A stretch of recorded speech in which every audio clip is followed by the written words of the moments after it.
छत्तीसगढ़ी सांस्कृतिक लोक कला मंच माता की श्रृंगार ग्राम पड़ादर जिला मंडला MP की प्रस्तुति गायक नरेश गंधर्व एवं गायिका चंपा ध्रुवे। प्रोग्राम हेतु संपर्क करें। मोबाइल नंबर है 62 66 89 52 24। पार्टी अध्यक्ष बसंत ध्रुवे, सहयोग बीरबल मरावी, गीतकार व गायक कृष्णा गंधर्व, संचालक मनोज कुड़ापे। धन्यवाद।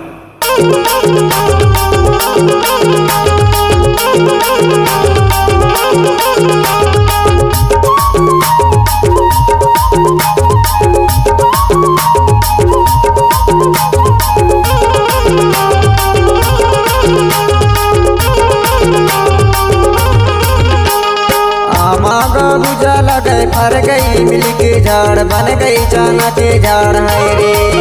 रानी है वो हंसा परिवा दोनों जोड़ा गाली मारो है दो। रानी है वो हंसा परिवा दोनों जोड़ा गाली मारो है दो। बुझा लगे फर गई मिल के झाड़ बन गई चाना के झाड़ हैगा। राजा हैगा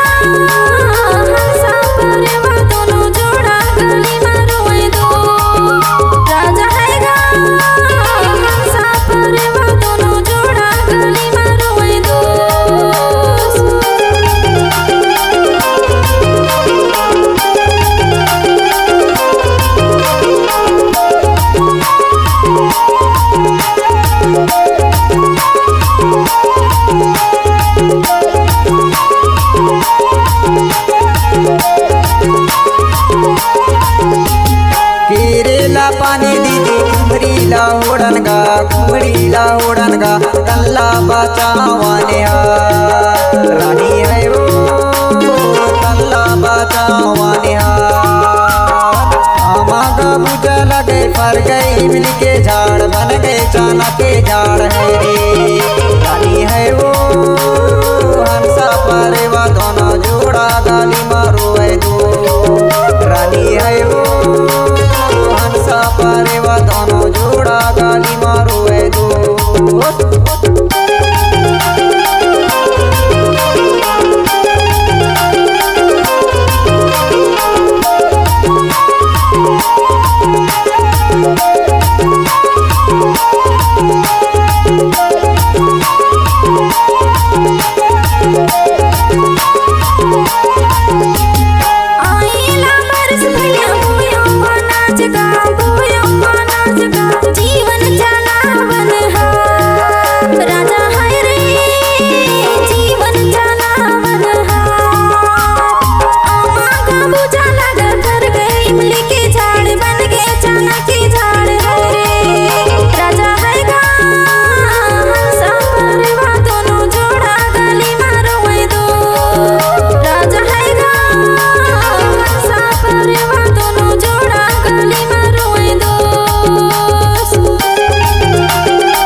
दो दिन के मेला का जुर मिल के रही वो संसार में। रानी है वो जुर मिल के रही वो संसार में। आमागा बुझा लगे फर गई मिल के झाड़ बन गए चाना के झाड़ है रे। रानी है वो हंसा परिवा दोनों जोड़ा गाली मारो है दो। रानी है वो हंसा परिवा दोनों जोड़ा गाली मारो है दो। आमागा बुझा लगे फर गई मिल के झाड़ बन गई चाना के झाड़ है रे।